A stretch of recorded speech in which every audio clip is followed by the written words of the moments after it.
Hello প্রিয় student, তোমরা সকলে কেমন আছো? আশা করছি তোমরা সকলে ভালো আছো এবং সুস্থ আছো। আজ অনেক দিন পর আবার তোমাদের সাথে আমার সাক্ষাৎ হচ্ছে। আজ আমি তোমাদের 6th সেমিস্টারের যখন ছোট ছিলাম সত্যজিৎ রায়ের লেখা এখান থেকে কিছু বড় প্রশ্ন সাজেশন করে দেব। তোমাদেরকে কিছু বড় প্রশ্ন সাজেস্ট করব এক্সামের জন্য। যেই প্রশ্নগুলো কিন্তু খুবই গুরুত্বপূর্ণ প্রশ্ন এবং আমার দিক থেকে আমি 90% তোমাদের কমন দিতে পারি। 100% দিলাম না, কারণ বলা যায় না, সবটা তো আর আমার হাতে নেই। কিন্তু আমি চেষ্টা করব যেই প্রশ্নগুলো আমি দিচ্ছি সেগুলো থেকেই তোমাদের আসতে পারে আর কি। প্রথমে আমরা একটু যখন ছোট ছিলাম এই আত্মজীবনীমূলক গল্পটি সম্পর্কে জেনে নিই। আশা করছি তোমরা পড়ে নিয়েছো, আর যদি এখনও না পড়ে থাকো তাহলে আমি তোমাদের কাছে রিকোয়েস্ট করব তোমরা একবার পড়ে নিও।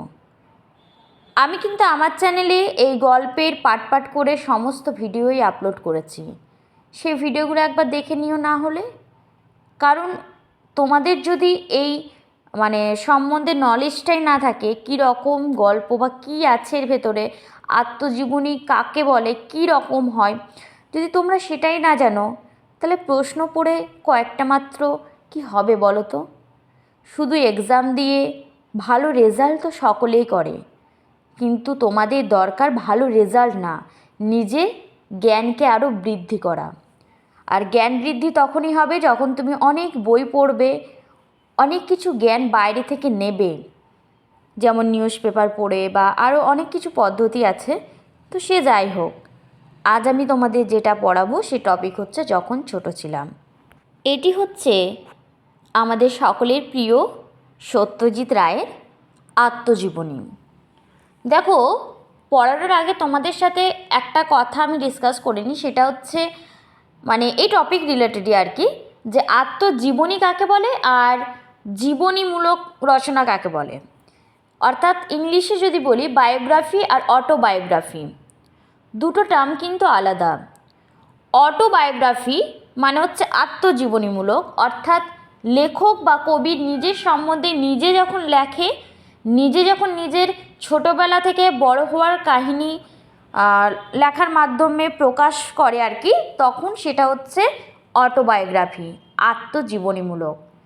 আর বায়োগ্রাফি হচ্ছে যখন কোনো লেখক সম্বন্ধে অন্য কেউ তার জীবনী তুলে ধরে, তার ছোট থেকে বড় হওয়ার গল্প ফুটে ওঠে অন্য কারোর হাতে, সেটা হচ্ছে বায়োগ্রাফি অর্থাৎ জীবনীমূলক গল্প। তোমরা হয়তো অনেকেই জানতে এই ব্যাপারটা, কিন্তু যারা জানো না তাদের জন্য আমি এটা একবার রিপিট করে দিলাম। যখন ছোট ছিলাম এই গল্পটি কবে প্রকাশিত হয়েছে সেটা তোমাদের জানা উচিত। সেটা হচ্ছে 1লা বৈশাখ 1989 বঙ্গাব্দ। যদি ইংলিশে বলি সেটা হচ্ছে 1982 খ্রিস্টাব্দ। এবারে আমি দেখো রচনাধর্মী কয়েকটা প্রশ্ন তোমাদের দিয়েছি, কিন্তু অ্যান্সারগুলো দিতে পারলাম না, কারণ অ্যান্সার লিখতে গেলে আমার অনেক সময় লাগবে। তো যে প্রশ্নটা দিয়েছি দেখো, তোমরা স্ক্রিনে দেখতে পাচ্ছ, যখন ছোট ছিলাম আত্মজীবনী কথায় লেখকের গড়পাড়ের যে বাল্যস্মৃতি কথা তিনি বর্ণনা করেছেন তা নিজের ভাষায়। এর আগেও তোমাদের আরেকটা কথা জানানো দরকার, সেটা হচ্ছে এই যে গ্রন্থটি তিনি লিখেছেন, এই যে আত্মজীবনীমূলক গল্প এখানে ফুটে উঠেছে, এটা দুটি খণ্ডে কিন্তু বিভক্ত। প্রথম খণ্ডে আছে 3টি অধ্যায়, অর্থাৎ গড়পাড়, ভবানীপুর আর ছুটিতে বাইরে, এটা প্রথম অধ্যায় রয়েছে। আর যদি দ্বিতীয় খণ্ডে বলি তাহলে সেটা রয়েছে একটা অধ্যায়, স্কুলে বলে, তার স্কুল জীবনটা সেখানে ফুটে উঠেছে। চলো আমরা গড়পাড়ের যে প্রশ্নটা পেয়েছি, প্রথম যে চ্যাপ্টার রয়েছে, অধ্যায় রয়েছে, এইখানে বলেছেন যে যখন ছোট ছিলাম স্মৃতিকথা লেখকের যে গড়পাড়ের যে বাল্য স্মৃতি, তিনি যে ছোটোবেলার কাহিনী এখানে ফুটিয়ে তুলেছেন, সে কাহিনী এখানে লিখতে বলেছেন। সেটা তোমরা নিজের ভাষাতে এক্সপ্লেন করবে। আমি একটুখানি তোমাদের বলে দিই কীভাবে লিখবে। দেখো, লিখবে, যখন ছোট ছিলাম গ্রন্থের শুরুতেই ফুটে উঠেছে বালক সত্যজিতের ছেলেবেলার মধুর স্মৃতি। এভাবে তোমরা কিন্তু লেখাটা স্টার্টিং করবে। তারপরে আস্তে আস্তে তার মানে কোথায় বাড়ি, যেমন তখনকার কলকাতার পাড়ায় পাড়ায় বাড়ির বারান্দায় রেলিংয়ে ঝুলতো টুলেট লেখার বোর্ড, রাস্তায় চলতো ওয়ার্ল্ড ফুড কোম্পানির লাল ডবল লেখার বাস, বাসের ওপরে আবার ছাদ ছিল না। মানে এইভাবে তার বর্ণনাটা কিন্তু আস্তে আস্তে করবে। এবং তোমরা এখানে এটাও এক্সপ্লেন করবে যে ঘোড়ার গাড়ি ব্যবহার তখন তেমন এখন তেমন দেখা যায় না, কিন্তু সত্যজিৎ রায় নিজে বলেছেন যে একটা কোটেশনের মধ্যে রাখবে এটা, যে আমাদের গড়পাড়ের বাড়িতে মোটর গাড়ি কিন্তু ছিল না, তাই ঘোড়ার গাড়িতে আমরা অনেক চড়েছি। ঘোড়ার গাড়িও ছিল দুই প্রকার, বাক্সওয়ালা ঘোড়ার গাড়ি আর ফিটন ঘোড়ার গাড়ি। বাক্সওয়ালা গাড়িতে কিন্তু কখনোই আরাম ছিল না, কারণ ফিটন গাড়িতে মজা আরাম দুটিই ছিল। এভাবে কিন্তু তোমরা লিখবে।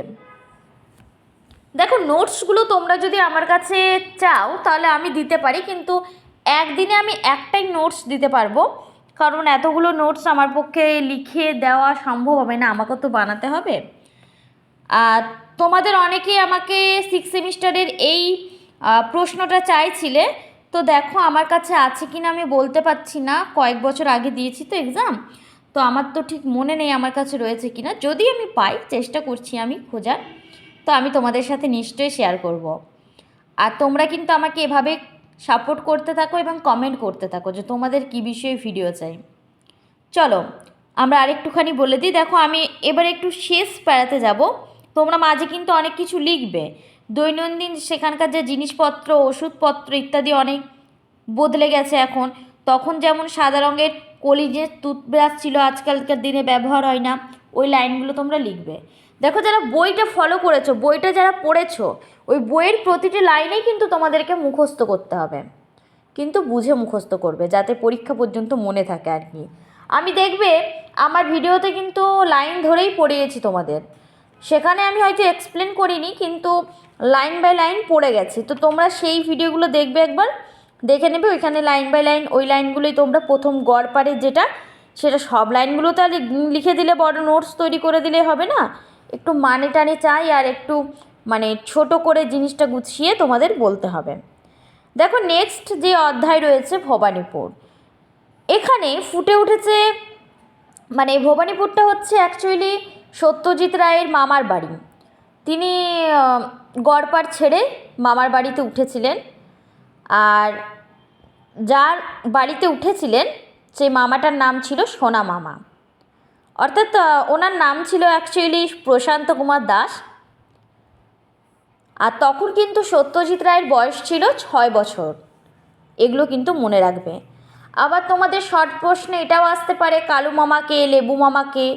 দেখো, তোমরা যদি লাইন বাই লাইন টেক্সটটা পড়ো অবশ্যই অ্যান্সার দিতে পারবে, আর যারা টেক্সট পড়োনি তাদেরকে আমি কিছু বলতে পারবো না, কারণ টেক্সটটা না ফলো করলে হবে না। আমি কিন্তু যখন এক্সাম দিয়েছিলাম পুরো টেক্সট আমি 2বার 3বার 4বার পড়েছিলাম, আমাকে কিন্তু নোটস তৈরি করতে, মানে নোটস পড়তে হয়নি, আর শর্ট প্রশ্নের তো পড়তেই হয়নি। এরপরে দেখো, এখানে প্রশ্নটা রয়েছে ম্যাজিকের প্রসঙ্গে, যে ম্যাজিক সম্পর্কে যে একটা সেখানে ফুটে উঠেছিল বর্ণনা, সেখানে সে সোনা মামা, অর্থাৎ এক্ষুনি বললাম যে প্রশান্ত কুমার দাসের সঙ্গে তিনি মাঝে মাঝে কিন্তু ভবানীপুরে বকুল বাগানে যেতেন সার্কাস ম্যাজিক এগুলো দেখতে। তিনি অর্থাৎ কে? সত্যজিৎ রায়।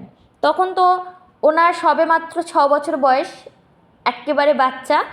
সে খুব ম্যাজিক দেখতে, থিয়েটার দেখতে এগুলো ভালোবাসতেন, এবং ওই ভবানীপুর যখন মামার বাড়িতে গিয়েছিলেন তখন সোনা মামার সাথে মাঝে সাঝে যেতেনও।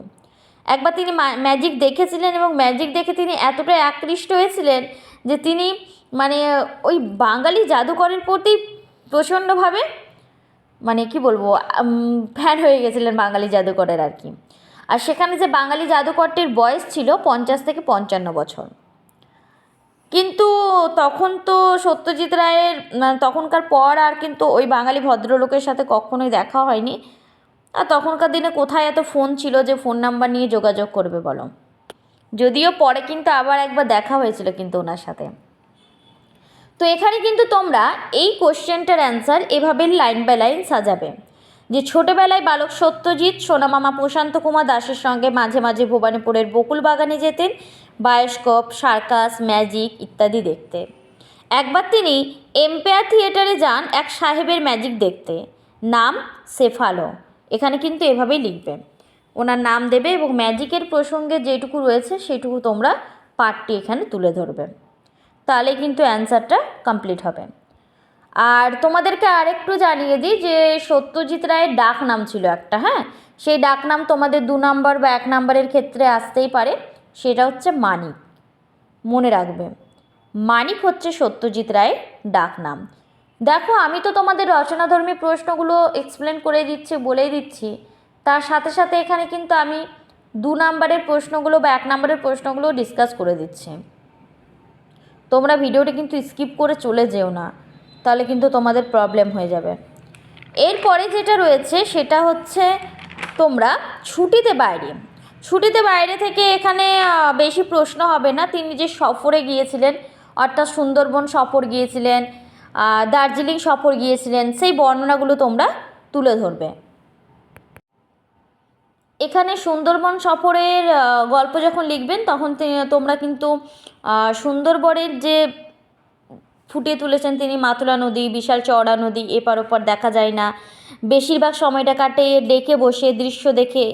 এই দৃশ্য মানে এই জিনিসগুলোই তোমরা সুন্দরবনে লিখবে। এটা 5-এর ক্ষেত্রে আসতে পারে। আর যদি 10-এ দেয় তাহলে সুন্দরবন আর দার্জিলিং সফর একই সাথে দেবে। আর যদি 5-এ দিয়ে থাকে তাহলে শুধুমাত্র সুন্দরবনটাই লিখবে। কিভাবে লিখবে একবার তোমাদেরকে প্রথম প্যারাটা বলে দিই। লিখবে, একবার ছুটিতে সত্যজিৎ স্টিম লঞ্চে করে সুন্দরবন বেড়াতে গিয়েছিলেন। সত্যজিতের এক মেসোমশাই ছিলেন এক্সাইজ কমিশনার, তাকে মাঝে মাঝে সুন্দরবনে কাজে যেতে হতো। একবার তিনি সবাইকে নিয়ে সুন্দরবন গিয়েছিলেন। বালক সত্যজিৎ ও তার মাও ছিল, মাসি, মেসো আর 4 মাসতুতো দিদি ছিল, আর ছিল রণজিৎ দাদা। রণজিৎ দা ছিলেন শিকারী, তার সঙ্গে বন্দুক, মাতলা নদী ধরে সুন্দরবনে খাল বিল ঘুরে স্টিম লঞ্চ, সব শুদ্ধ 15 দিনের ট্যুর। দেখবে বইয়েই আছে এগুলো, এগুলো তোমাদেরকে নতুন করে কিছু মানে লাইন খুঁজতে হবে না, এগুলো বইয়ের লাইনগুলো তোমরা এখানে খুব সুন্দরভাবে লিখতে পারবে। দেখো আমি একটু লাস্ট প্যারা বলে দেবো তোমাদের, যে তোমরা কিভাবে কমপ্লিট করবে নোটসটা এই সুন্দরবন সফরের। সেটা লিখবে, 7 দিনের মধ্যে পৌঁছানো হলো টাইগার পয়েন্টে, সামনে অগাধ সমুদ্র। সকলে সমুদ্রের জলে স্নান করে বালির পাহাড়ে অনেকটা সময় কাটিয়ে লঞ্চে ফিরে আসে। সত্যজিৎ রায় লিখেছেন, এটা কোটেশনের মধ্যে রাখবে, হ্যাঁ, তোমরা কোটেশন দেওয়ার চেষ্টা করবে অন্য কালিতে। তোমরা কিন্তু তাই বলে ব্ল্যাক ইউজ করতে পারো বা স্কাই ইউজ করবে, পিঙ্ক ইউজ করতে পারো, বাট পিঙ্ক আর রেড, গ্রিন এগুলো, এই কালিগুলো না অ্যাভয়েড করবে। দেখো শুধু নোটস লিখে দিলেই কিন্তু নাম্বার পাওয়া যায় না, কতগুলো নিয়ম রীতি রয়েছে যেগুলো ফলো করবে। কিভাবে তোমরা বেশি নাম্বার পাবে সে সম্পর্কে যদি তোমরা ভিডিও দিতে বলো সে সম্পর্কে আমি ভিডিও দেব। আমি কিন্তু 90 পয়েন্টস নাম্বার পেয়েছিলাম গ্র্যাজুয়েশনে, তো কিভাবে লিখেছিলাম সে সম্পর্কে যদি আমার অভিজ্ঞতা তোমরা জানতে চাও আমি অবশ্যই তোমাদের সাথে শেয়ার করব। তোমরা আমাকে জানাবে কেমন, তাহলে আমি কিন্তু আগ্রহী হব এই বিষয়ে।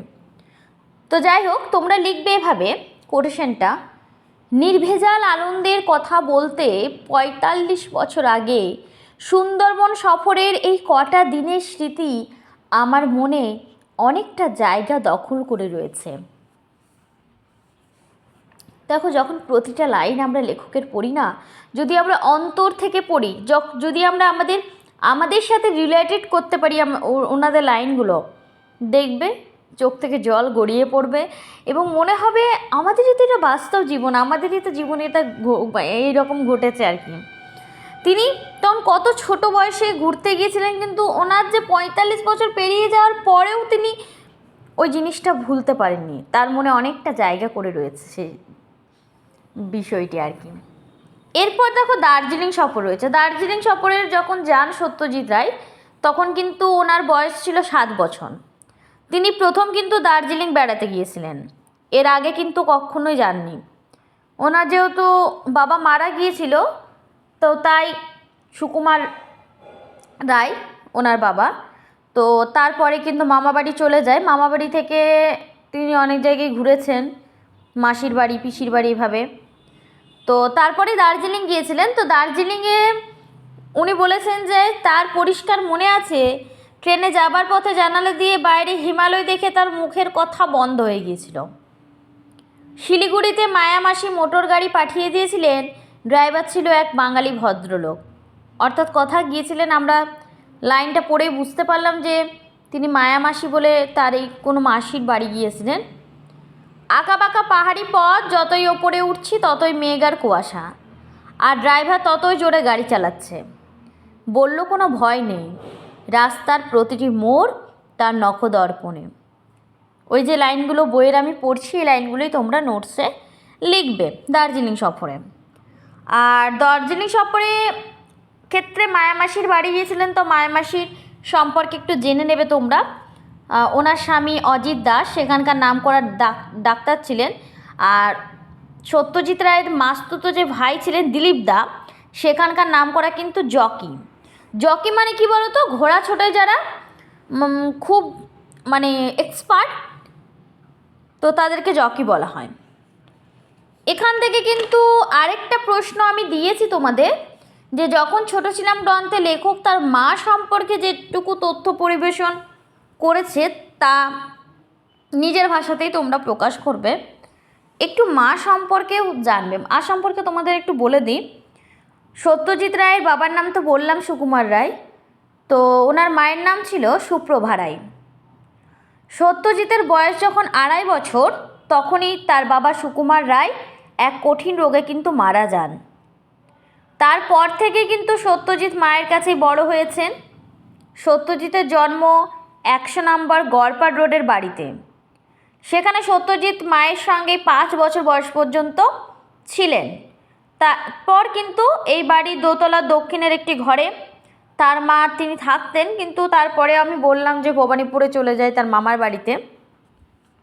কিন্তু গড়পাড়ে তো তিনি 5 বছর পর্যন্ত ছিলেন। দেখো আমাদের কিন্তু এত আগের কথা মনে নেই, অর্থাৎ আমরা যখন ছোট ছিলাম হয়তো 4 বছর 2 বছর 1 বছর হয়তো মনে আছে বলো তো। কিন্তু সত্যজিৎ রায়ের কত তিনি কত বুদ্ধিমত্তা ছিলেন, বুদ্ধিমান ছিলেন আর কি, এখান থেকেই বোঝা যাচ্ছে। তার আগের স্মৃতিগুলো এখনও কিন্তু মনে ছিল। 5 বছর বয়সে কী ঘটেছে আমাদের মনে আছে, বাপরে। তোমাদের কারো মনে থাকলে আমাকে কমেন্টে জানাবে তো মনে আছে।